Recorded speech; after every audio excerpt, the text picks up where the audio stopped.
네, 오늘은 진리가 흔들림을 맞이하고 있다. 네, 진리가 흔들림을 당하고 있다. 맞이하고 있다. 같습니까? 차이점이 있습니까?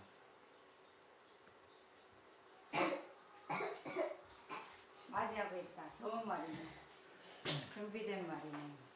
네, 당하고 있다는 얘기는 우리의 믿음이 준비되지 않은 상태에서 다가오는 것을 의미하고, 맞이하고 있다는 얘기는 흔들림을 우리가 이미 예상하고 우리의 믿음을 준비하고 있을 때 흔들림이 맞이하면은 떨어져 나가지 않는다는 얘기예요.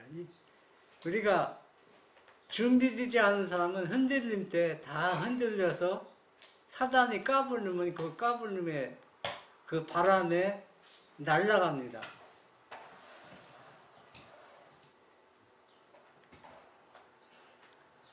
마태복음 24장 9절 10절에 보면 그때 사람들이 너희를 환난에 넘겨주겠으며 너희를 죽이리니 너희가 내 이름을 위하여 모든 민족에게 미움을 받으리라. 그때 많은 사람이 시험에 빠져 서로 잡아주고 서로 미워하겠으며, 이거는 이때는 환난일 때 아닙니다. 작은 환난, 흔들림의 시기입니다. 은혜의 시기가 끝나지 않은 상태입니다. 은혜의 시기가 끝나면은 사단이 우리를 어떻게 할 수 없어요. 해코지를 할 수 없습니다. 근데 은혜의 시간 안에 우리에게 흔들림을 당하는데, 어떤 거는 식량으로, 핍박으로, 환난으로, 그때 이 흔들림을 우리에게 다가왔을 때 우리의 믿음이 준비되지 않은 사람은 형제, 부모, 친구를 다 배반하고 다 시험에 빠져서 서로 잡아 죽이고 미워하겠다고 성경에서는 우리에게 예언해 주고 있습니다. 이 일이 일어나지 않을 것 같지만은, 그러나 이 일이 우리 주변에서 일어날 것이라는 얘기입니다. 시대에서만 630 그와 같이 이 일은 반복될 것이다. 당국자들은 종교의 자유를 제한하는 법률들을 만들 것이다. 그들은 하나님만이 가지신 권리를 횡령할 것이다. 그들은 하나님께서만 지배하실 수 있는 양심을 강제할 수 있다고 생각할 것이다. 벌써 그들은 착수하고 있으며 저희가 더 이상 전진할 수 없는 경계선에 이를 때까지 계속적으로 이 일을 추진할 것이다. 하나님께서는 계명을 지키는 당신의 충성스러운 백성을 위하여 개입하실 것이다. 예. 여기에서 보면은 그와 같이 이 일은 반복될 것이다 있습니다. 제가 늘 얘기하지만은 성경을 연구할 때나 예내신을 우리가 볼 때 그 문장만 그 내용만 봐서는 전체의 그 내용을 우리가 왜곡하고 잘못 이해할 수가 있습니다.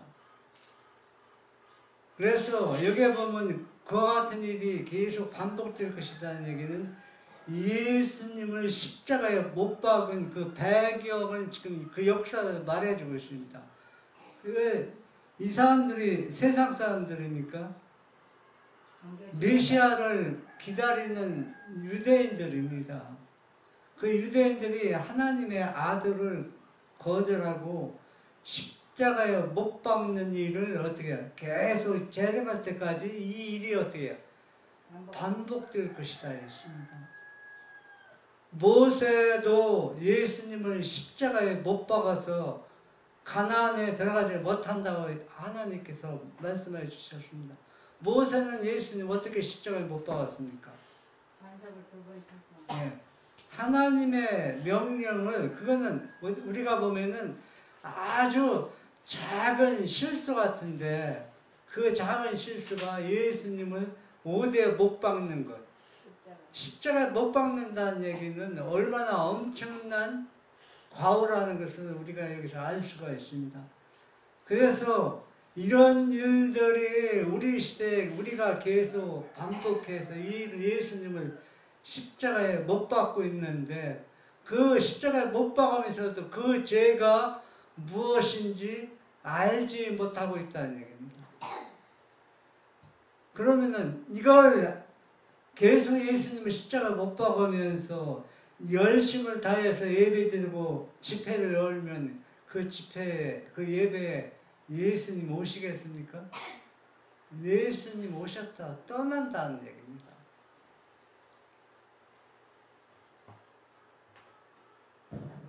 박해가 일어날 경우 언제든지 그것을 목격하는 자들은 그리스도를 위하든지 혹은 그분을 반대하든지 결정하게 된다.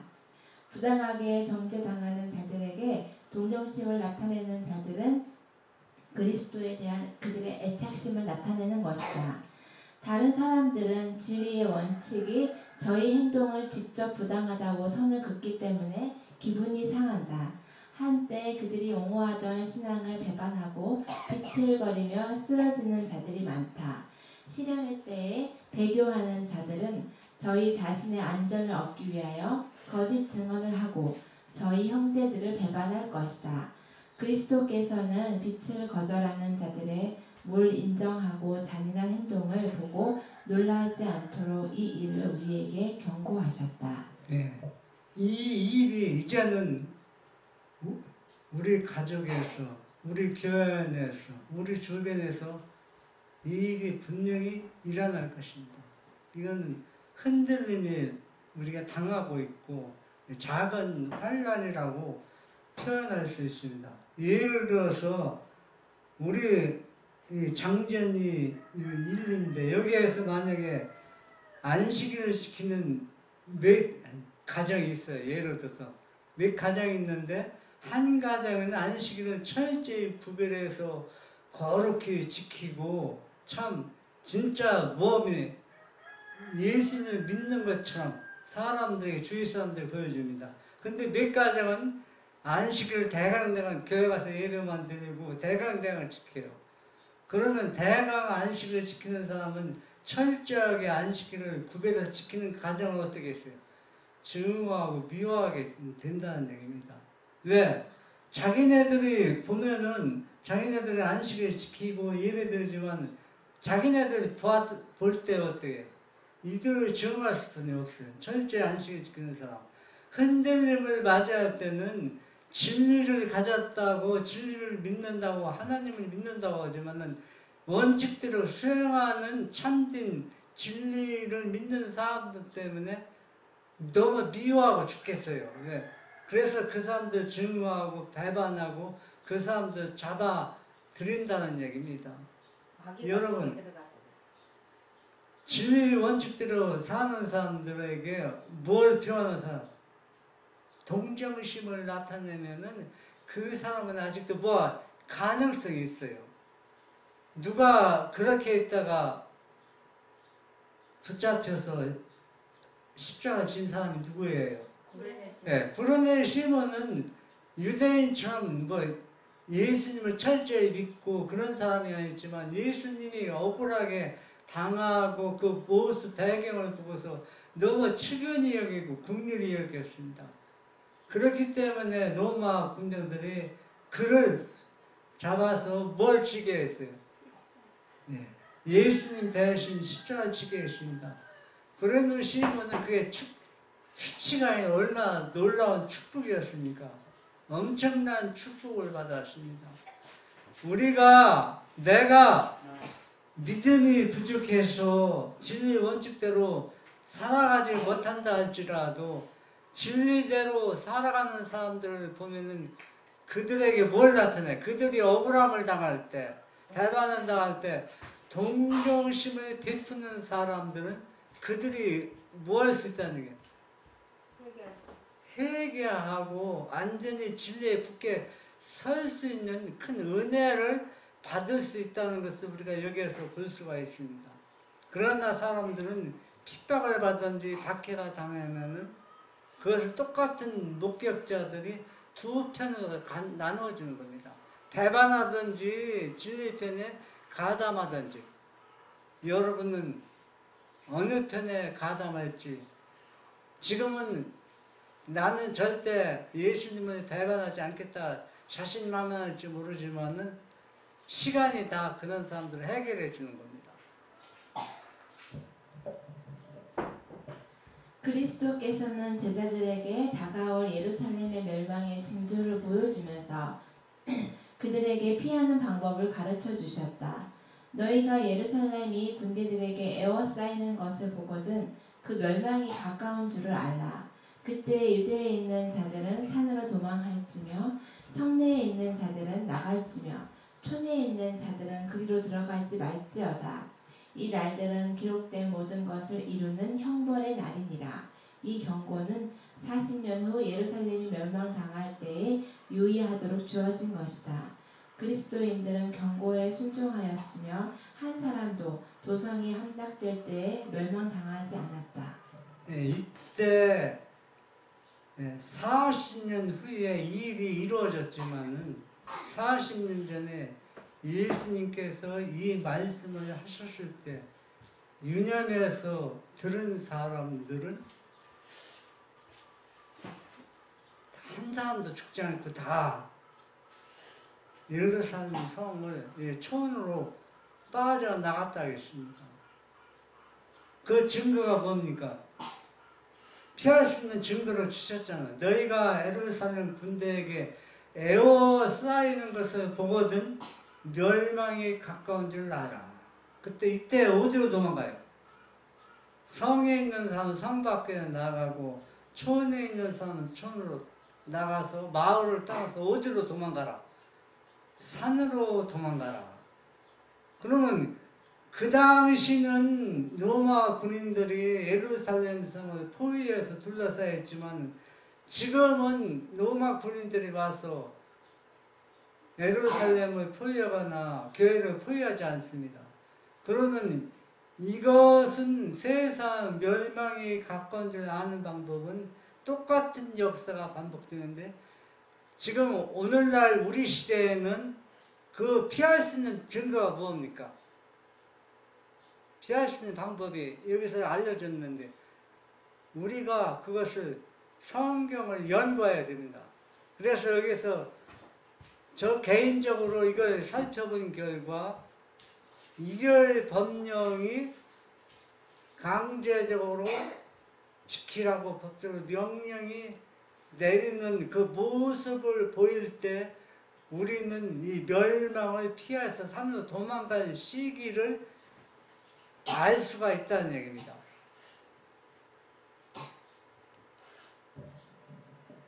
마태복음 16장 22절에서 23절 베드로가 예수를 붙들고 간하여 가로되 주여 그리 마옵소서 이 일이 결코 주에게 미치지 아니하리이다. 예수께서 돌이키시며 베드로에게 이르시되 사단아 내 뒤로 물러가라 너는 나를 넘어지게 하는 자로다. 네가 하나님의 일을 생각지 아니하고 도리어 사람의 일을 생각하는도다 하시고. 예. 예수님께서는 얼마 안 있으면 배반을 당하고 또 민족으로부터 친구로부터 버림을 받아서 십자가에 달려 죽게 될 고난의 얘기를 제자에게 해줬을 때 베드로는 절대 이 일이 주님에게 이르면 안 됩니다. 주님 그 길을 절대 가지 마십시오 하고 베드로가 말했을 때 예수님 뭐라 했어요? 사탄아 내 뒤로 물러가라 했습니다. 이건 예수님을 믿는 길, 예수님의 가신 길은 평안하고 안전한 길이 아니라 고난의 길입니다. 고난의 역사가 계속 반복되고 있습니다. 우리가 어떤 사람들은 예수 믿으면 복받고 모든 일이 형통될 줄 알지만 물론 그런 면도 있어요. 다 항상 뭐 고난만 당하는 거 아니지만은 형통한 길을 주실 때도 있지만은 결국에 뭐냐면 우리가 가시밭길, 고난의 길이라는 얘기다. 왜 고난의 길이냐? 우리가 뭘 지고 가야 되기 때문에 십자가를 지고 가야 되기 때문에 그렇습니다. 그래서 베드로도 그것을 반대했던 것입니다. 하이주서 마태복음 16장 22에서 23절 사단이 베드로를 통해서 말함. 그리스도께서 베드로에게 그분의 바로 앞에 닥친 시련과 고난의 시간을 펼쳐 보이셨을 때 베드로는 주여 그리 마옵소서 이 일이 결코 주님께 미치지 아니하리이다 하였다. 구주께서는 사단아 내 뒤로 물러가라고 명령하셨다. 사단은 베드로를 통하여 말하고 있었고 그로 유혹자의 역할을 하게 하였다. 베드로는 사단이 거기에 있는 것을 알아차리지 못했지만 그리스도는 그 큰 사기꾼의 임석을 간파하실 수가 있었다. 베드로에게 하신 그분의 책망은 진짜 그 원수를 책망하신 말씀이었다. 우리가 이 마태복음 16장 배경을 자세히 살펴봐야 됩니다. 왜 자세히 살펴봐야 되냐면 그 16장에서는 베드로가 신앙 고백을 했습니다. 주는 살아계신 누구라고 했어요? 그리스도 하나님의 아버지의 아들이라고 고백했습니다. 그때 예수님께서 뭐라고 했어요? 이 교회가 이 반석 위에 세워질 것이다 했습니다.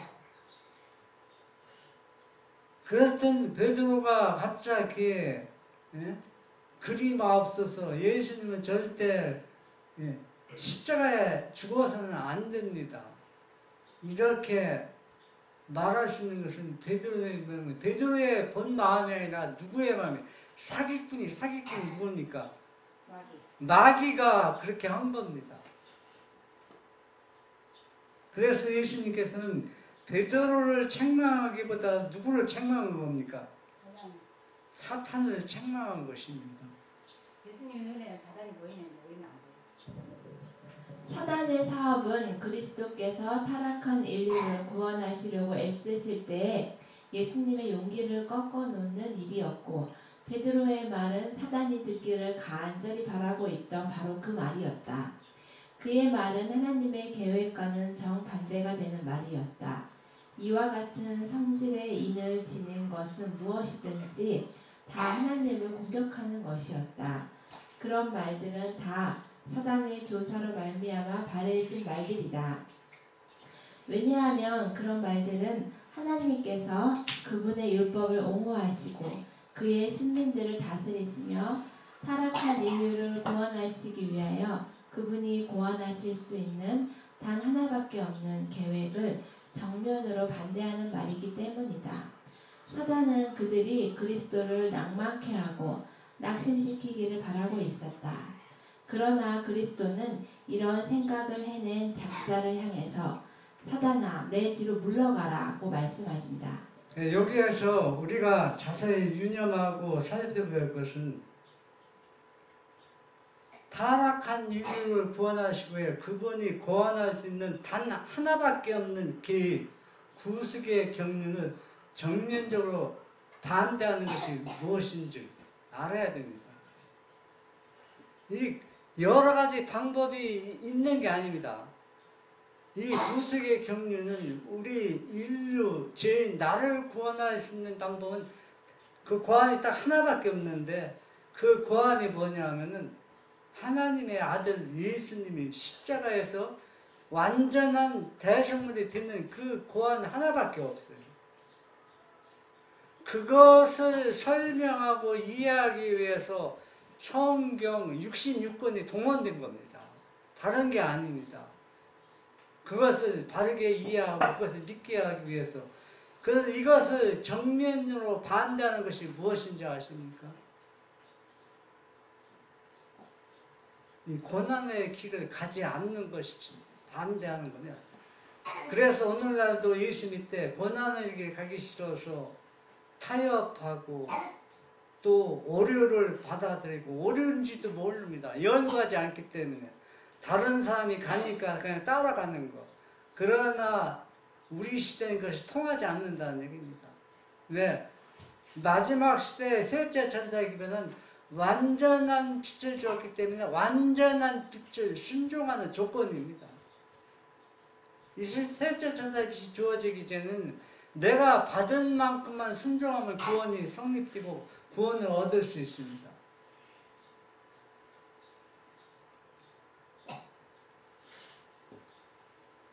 누가복음 22장 31, 32절 보면 시므나 보라 사단이 밀가부르듯 하려고 너희를 청구하였으나 그러나 내가 너를 위하여 네 믿음이 떨어지지 않기를 기도하였노니 너는 돌이킨 후에 네 형제를 붙게 하라. 사실 예수님이 만약에 베드로를 위해서 기도하지 않았더라면 베드로는 돌이켜서 회개할 가능성이 전혀 없습니다. 그러면 오늘날 우리 시대도 예수님이 지성소에서 우리의 죄를 짓지 않고 죄를 도말하기 위해서 중보하고 있는데 이 당시하고 배경이 완전히 다르다는 얘기예요. 차이가 있다는 얘기입니다. 어떤 차이인지 여러분들이 알아야 돼요. 어떤 차이가 있습니까? 왜 베드로는 통하는데 그렇게 했는데 왜 우리 시대는 이게 안 통한다는 얘기입니까? 베드로는 돌이킬 수 있는 기회가 있었지만 우리는 돌이킬 수 있는 기회가 없어요.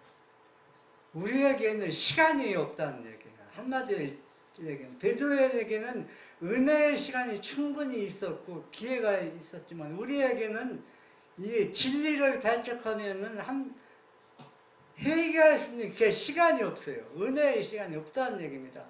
그만큼 임박하고 절박한 상태에 놓였다는 것을 우리가 알아야 된다는 얘기입니다.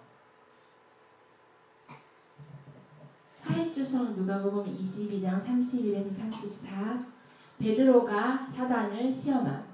베드로에 대한 주님의 오정은 얼마나 진실한 것이며 그의 경고는 얼마나 동정적인 것인가. 하지만 그분의 경고는 분한 마음을 일으켰다.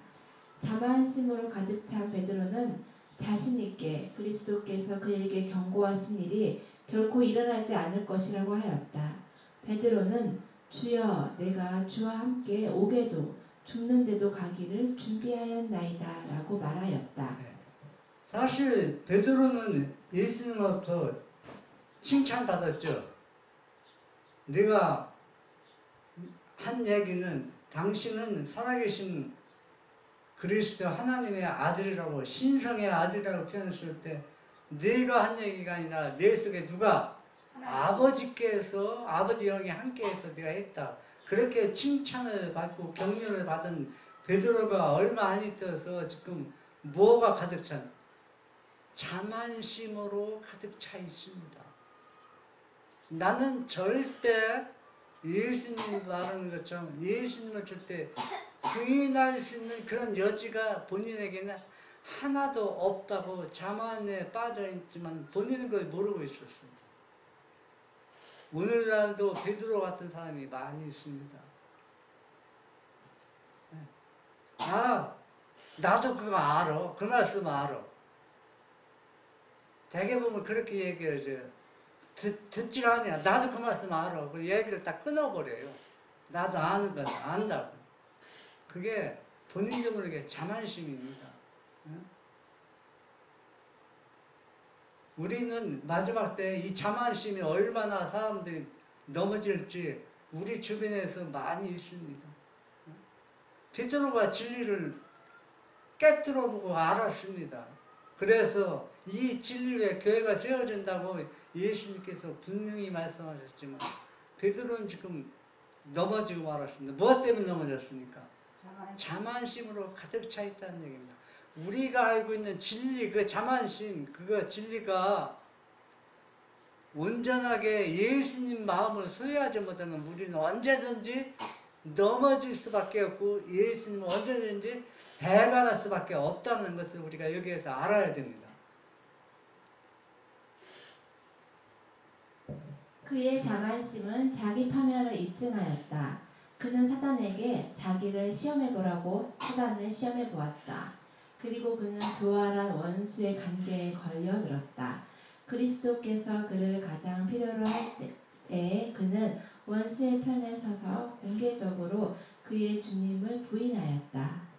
예. 진리를 알면서도 그냥 공개적으로 그 진리를 옹호하고 믿는 것이 아니라 가슴에 품고 믿는 사람이 있습니다. 누구처럼? 유다. 아니죠. 유다는 진리를 믿지 않고 니고데모와 누굽니까? 또 한 사람? 요셉.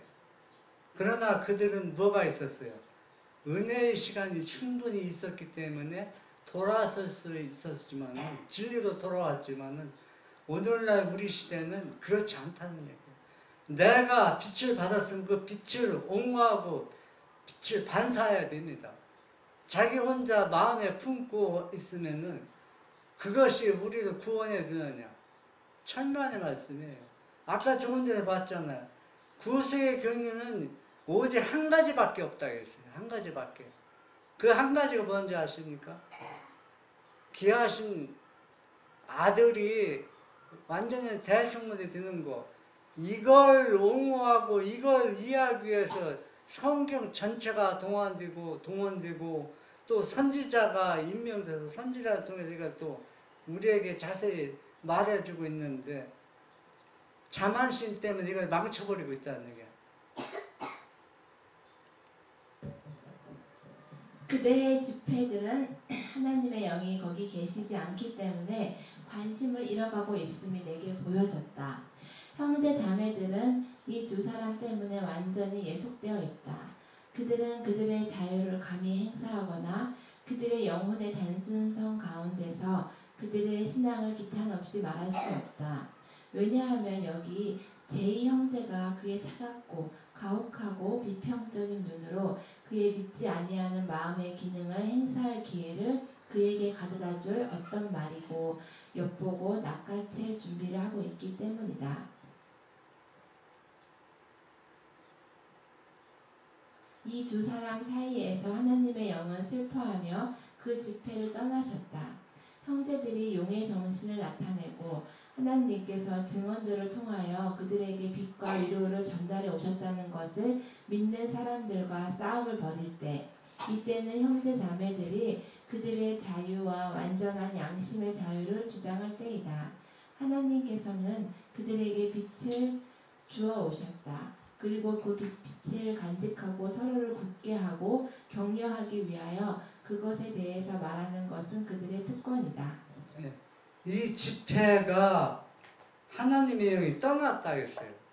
여러분 사정은 246조 전자와 양쪽 그러니까 문장을 이 문장을 먼저 이렇게 보면은 배경은 이렇습니다. 집회를 열어서 풍성하게 집회가 열렸는데 왜 하나님 영이 떠났냐면 시라는 형제와 제이라는 형제가 있었는데 두 형제가 계속 한 형제는 담배를 계속 피면서 교회 다녔고 이 집회에 참석했고 한 형제는 얼마나 냉정한지 무슨 단점만 있으면 그걸 물고 늘어집니다. 그게 제일 현재. 물고 늘어지거든요. 그러니까 여기에서 자기 할 말을 진리 원칙을 얘기하지 못하고 있어요. 이 얘기는 무슨 얘기냐면은 집회에서 셋째 천사의 기별을 전할 때는 우리의 품성으로 빛을 전도도 하지만은 이 품성이 물론 뒷받침해 주는 것도 중요하죠. 품성이지만 그러나 교회 안에 내부와 이부의 죄를 지적해야 됩니다. 이 죄를 지적하지 않는 집회는 하나님의 영이 떠나는 거예요. 그러니까 여기에서는 두 형제의 죄가 무엇인지 모든 사람이 다 알고 있어요.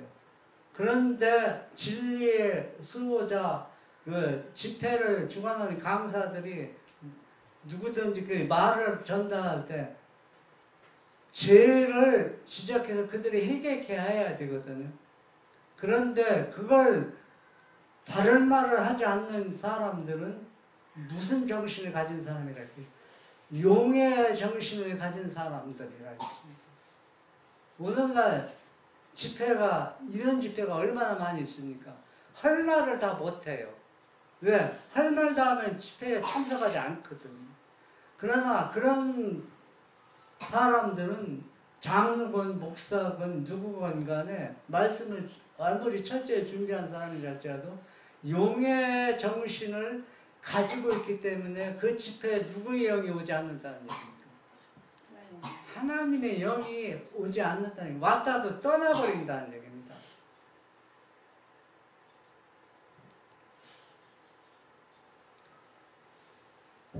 베드로가 큰 죄를 지을 길을 마련하고 있던 때가 바로 예수께서 베드로에게 깨어 기도하라고 명하셨는데도 자고 있던 바로 그때였다.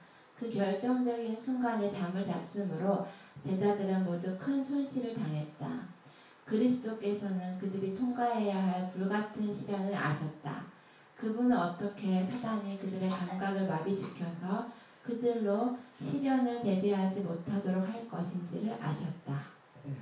이때는 왜 중요하냐면 예수님께서 가장 힘들어할 때입니다. 그래서 누군가의 도움이 철저히 필요할 때 이 베드로는 잠을 자고 있었다는 얘기입니다.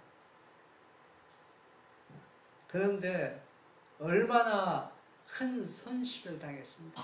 사단이 완전히 그 마음을 마비시켜 버렸습니다.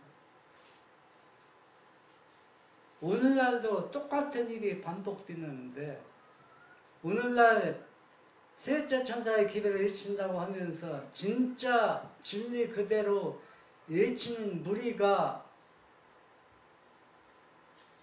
얼마나 있습니까?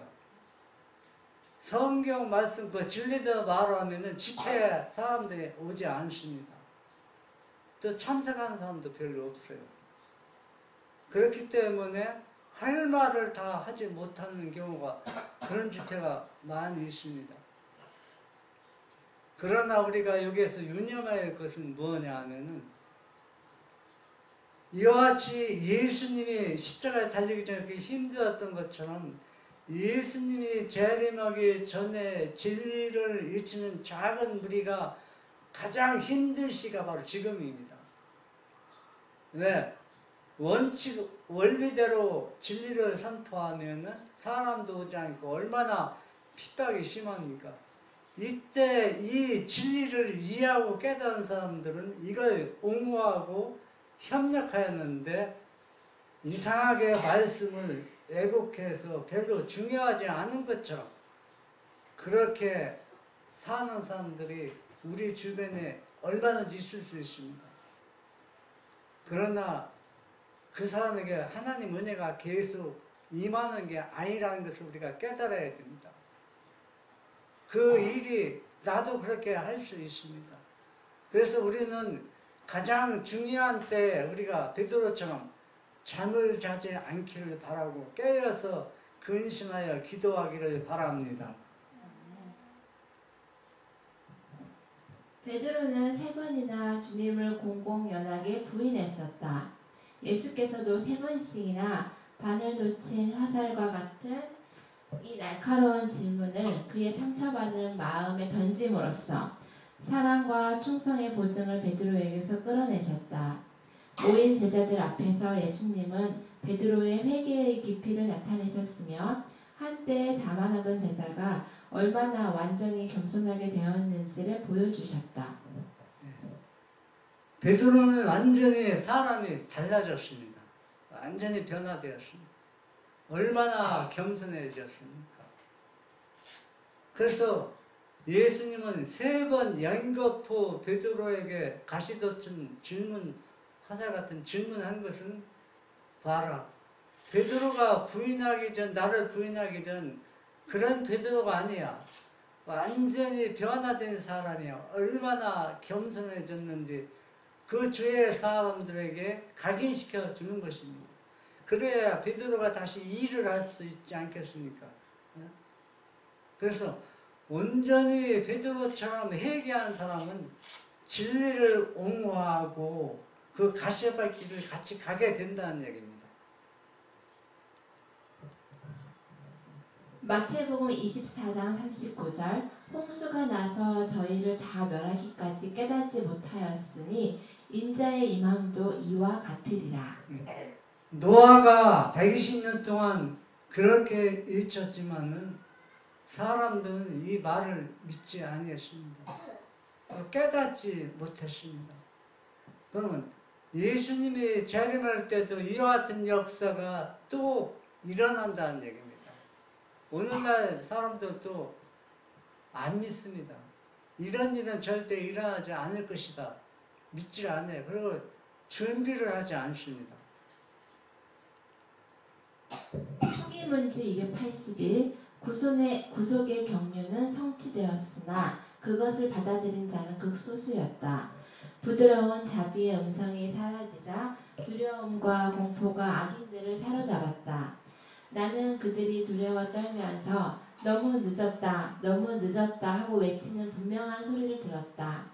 과거에 하나님의 말씀을 경시하던 자들이 하나님의 말씀을 구하기 위하여 동서남북으로 돌아다니며 여기저기 뛰어다니고 있었다. 천사가 말했다. 그들은 찾지 못할 것이다. 지금은 이제 의대의 시계가 끝났습니다.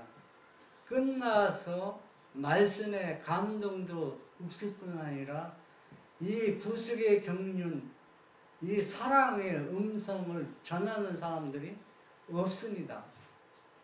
그래서 이제는 너무 늦었다 하면서 그들이 이리저리 군대에 뛰어다니지만 그러나 이 기갈을 면할 수가 없어요. 이 기갈은 우리가 육의 기갈이 아니라 영의 양식을 구하지 못한 기갈이라고 말하고 있습니다. 그래서 천사는 뭐라 했어요? 아무리 뛰어다녀도 영의 양식의 굶주림을 피할 수는 없다. 구할 수 없다 했습니다. 영의 양식 구할 수 없다 했습니다. 왜냐하면 이제는 전도하는 사람도 없습니다. 또 자비의 음성도 들을 수가 없습니다.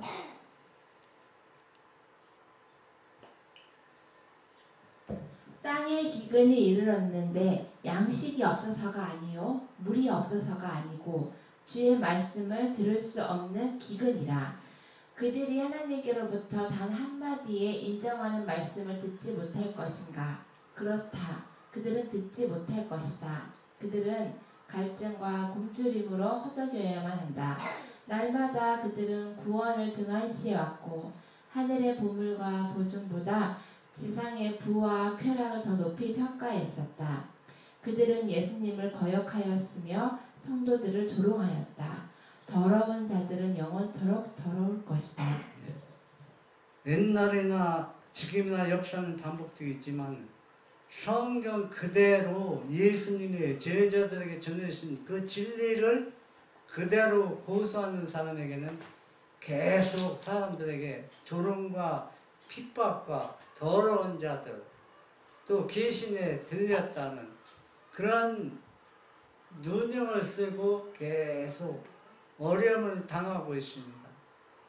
그러나 이제는 그렇게 조롱과 핍박을 받던 사람들이 누구를 맞이하냐면 예수님의 영광스러운 재림을 맞이할 것입니다.